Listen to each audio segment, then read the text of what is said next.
എന്താ പൊന്നാ, എന്ത് ചെറിയ കുട്ടിയോ, ഇതിനെങ്ങനെ കരയണേ? എടാക്കോ അമ്മ എന്തിനാടാ കരയണേ? ഡാഡ ചീത്ത പറഞ്ഞേനെ. വേണ്ട പൊന്നു, ഡാഡ വാങ്ങിത്തരാം. എന്താ വേണ്ട കുഞ്ഞു കുട്ടിക്ക്? മുതിരേ? ഗർഭിണിയായിരിക്കുമ്പോ കരയാൻ പാടില്ല കുട്ടി.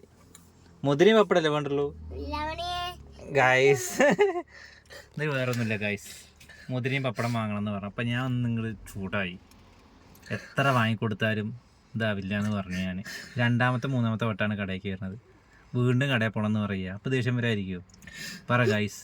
പക്ഷെ രാവിലെ എന്നോട് പപ്പടം വാങ്ങാൻ പറഞ്ഞതാണ്, ഞാൻ മറന്നു പോയതാണ്. അയക്കപ്പോഴാണ് ഓർമ്മ.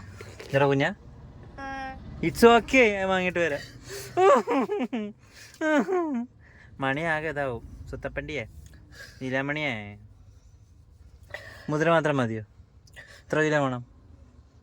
കരച്ചിൽ നിർത്തരുത് സുന്ദരിയെ. പറ, എത്ര വേണം മുതിര? ഇങ്ങോട്ട് നോക്ക്. അങ്ങനെ പറയല്ല സ്വത്ത്. പോണ്ട, ഡാഡ വാങ്ങിട്ട് വരാം. സൂമ് കേട്ടോ, സൂമ് മൂക്കൊക്കെ. കാര്യമൊക്കെ പപ്പടം. മുതിര എത്രയൊക്കെ? മുതിര 114. ഒരു 10 രൂപയ്ക്കോട്ടെ, 40 രൂപ. ഓക്കെ.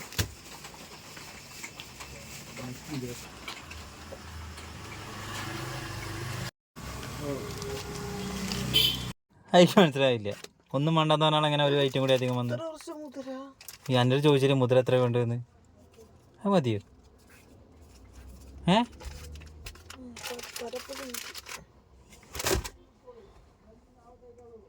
ഒന്നും വേണ്ടെന്ന് പറഞ്ഞാൽ അതിൻ്റെ ഇടയിൽ നിന്ന് ഒന്നും കൂടി വിളിച്ചു പറഞ്ഞാൽ എന്താ?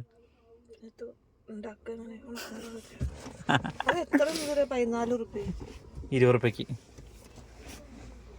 പൈസ കഴിഞ്ഞു കുഞ്ഞു. മനസ്സിലാവും എൻ്റെ കുട്ടിക്ക്.